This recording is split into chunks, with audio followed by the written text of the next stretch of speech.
Este é o canal Disco Livre e Fé, é um prazer tê-lo aqui. E no Discoteca Ainda Existe de hoje, Barry McGuire. Barry McGuire é um cantor e compositor americano, dono de uma voz forte e agressiva que surgiu no cenário musical no início da década de 60, formando uma dupla de música folk com seu xará Barry Kane. O nome da dupla não poderia ser outro, Barry and Barry. Lançaram apenas um disco em 1962. Neste mesmo ano de 62, Barry McGuire entrou para um grande conjunto de folk chamado The New Christy Minstrels, no qual permaneceu por uns 4 anos. Após sair do grupo, dedicou-se aos seus trabalhos solos, inclusive já havia lançado seu primeiro disco solo em 1963. Foi Barry quem ajudou o grupo The Mamas and the Papas a iniciarem a carreira. A integrante Cassandra Elliott ligou para Barry querendo lhe mostrar algumas músicas e Barry adorou as canções do grupo. Então ele entrou em contato com um de seus produtores para apresentar o grupo e o resto é história. Barry tem um estilo muito parecido com Bob Dylan, tanto no quesito musical quanto lírico, em letras de protesto. Outra similaridade com Dylan é que Barry também se tornou cristão. Isso ocorreu no início da década de 70. Barry, como muitos artistas dessa época, inclusive artistas que vieram a ser convertidos, chegou a ser um hippie e usuário de drogas, buscando resposta para a vida. Declarou certa vez que quanto mais famoso e rico se tornava, menos realizado sentia ser.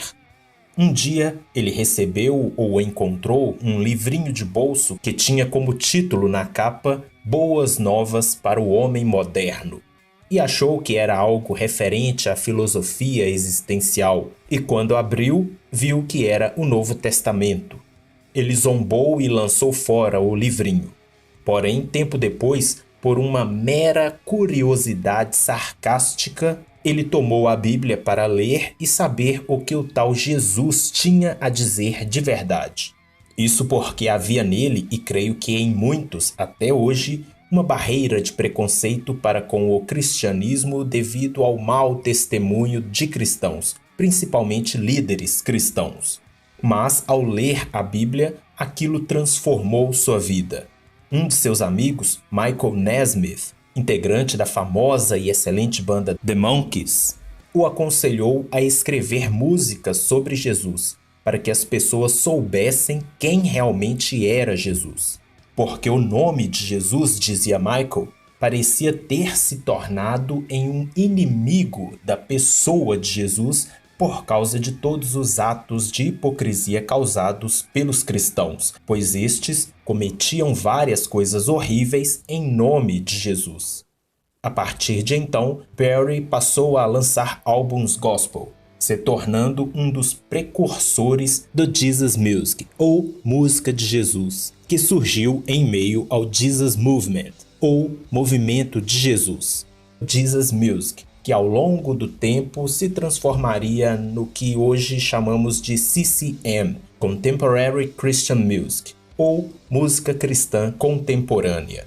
Barry lançou seu primeiro álbum solo em 1963 e até este momento, setembro de 2023, foram pouco mais de 20 álbuns solos lançados, sendo que os 5 primeiros foram discos seculares. Seu estilo é o rock, folk e country. O álbum que tenho para mostrar é um vinil, o segundo álbum solo de sua carreira, Eve of Destruction, de 1965. Este álbum ainda é na fase não cristã. Este é um dos melhores e o mais famoso álbum de Barry, produzido por Lou Adler, com colaboração de Phil Sloan e Steve Barry, pela ABC Records. Sobre os produtores, Lou Adler é um produtor musical, compositor e até diretor de cinema. Ele foi o produtor de um dos mais vendidos e considerado por muitos um dos melhores álbuns pop da história, que foi o álbum Tapestry, da cantora Carole King. Phil Sloan é um cantor e compositor de pop rock que tem meia dúzia de álbuns próprios, alguns muito bons por sinal.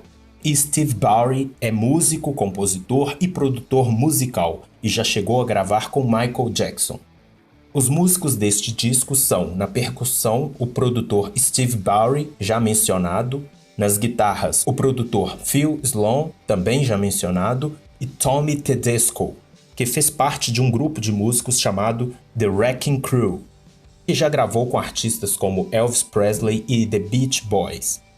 No contrabaixo, Larry Knechtel, também fez parte do The Wrecking Crew, e que já gravou com artistas como Elvis Presley, The Beach Boys, The Doors e The Monkees. E na bateria, Hal Blaine, que foi um baterista muito conceituado, que também fez parte do The Wrecking Crew, e que já gravou com nomes como Elvis, The Beach Boys e The Byrds. O disco possui 12 faixas. O principal compositor é o produtor e músico Phil Sloan. Ele é a principal mente criativa por trás das músicas de Barry neste disco. Das 12 canções, metade é de autoria de Phil. 5 covers preenchem o álbum, sendo 2 de Bob Dylan, um de uma canção folk tradicional chamada Sloopy John B., na qual ficou ainda mais popularizada numa adaptação da banda The Beach Boys, um cover do clássico Broadway Try to Remember, de composição de Tom Jones e Harvey Schmidt, numa versão muito bem adaptada ao estilo folk de Barry, e uma da cantora e compositora canadense de folk Sylvia Tyson, da dupla Ian and Sylvia, e também integrante do quarteto feminino chamado Quartet. E apenas uma canção é de composição de Barry, que é a faixa de encerramento.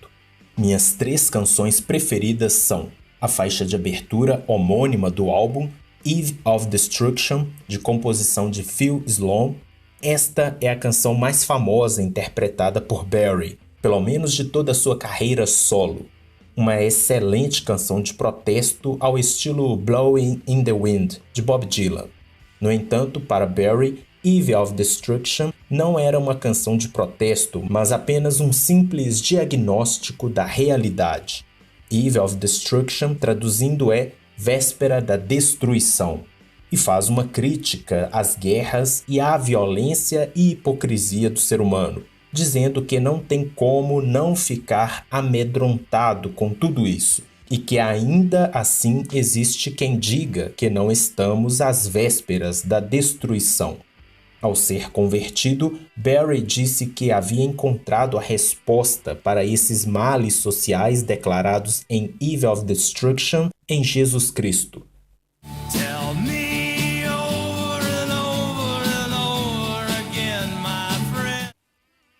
Peço que curta, comente e compartilhe não somente este como os demais vídeos do canal, caso goste do conteúdo. Convido-lhe também a se inscrever no canal e ativar o sino de notificações. Outro destaque é a faixa 6, The Sins of a Family, também de composição de Sloan. Outra letra muito pesada e sincera de Phil Sloan. Fala de uma menina que está tendo uma vida difícil por conta dos pecados que seus pais cometeram. No entanto, que cada um é responsável pelos seus atos. O nome da canção traduzido é Pecados de uma Família. Os problemas e pecados que os pais sofrem e cometem causam muita influência negativa nos filhos. O início da canção até diz para não julgarmos a protagonista da história porque ela teve uma infância muito difícil. E isso é realmente um bom ensinamento. Às vezes julgamos impiedosamente alguém por ser de tal forma sem saber o que ocorreu com ela no passado. O que a fez ser como é hoje. Não se pode aceitar o vitimismo, mas ignorar completamente e não levar em conta a história pregressa de alguém é outro erro. Contudo, cada pessoa é responsável pelos seus atos. Esta é uma canção quase religiosa, fala-se de pecados, a figura do diabo é frequente, chega-se até a falar em predestinação, e a tal maldição hereditária aqui refere-se mais à falta de responsabilidade dos pais em não educar bem seus filhos, principalmente com o exemplo da própria vida. Uma canção forte que nos leva a refletir bastante. She had a bad childhood when she was very young, so don't judge her too badly. She had a schizophrenic mother who worked in the gutter and would have sold. Último destaque, a faixa 7, Try to Remember, de composição de Tom Jones e Harvey Schmidt, originalmente interpretada pelo ator e cantor Jerry Orbach, no musical The Fantastics, de 1960. Uma canção que fala para tentarmos lembrar a época em que a vida era mais suave e em que nós éramos mais tranquilos e afetuosos. Tentar lembrar isso principalmente nos momentos mais difíceis e frios da vida e seguir em frente. Try to remember when life was so tender that dreams were kept beside your pillow. Encerro por aqui. Que a paz seja com você e até o próximo Discoteca Ainda Existe.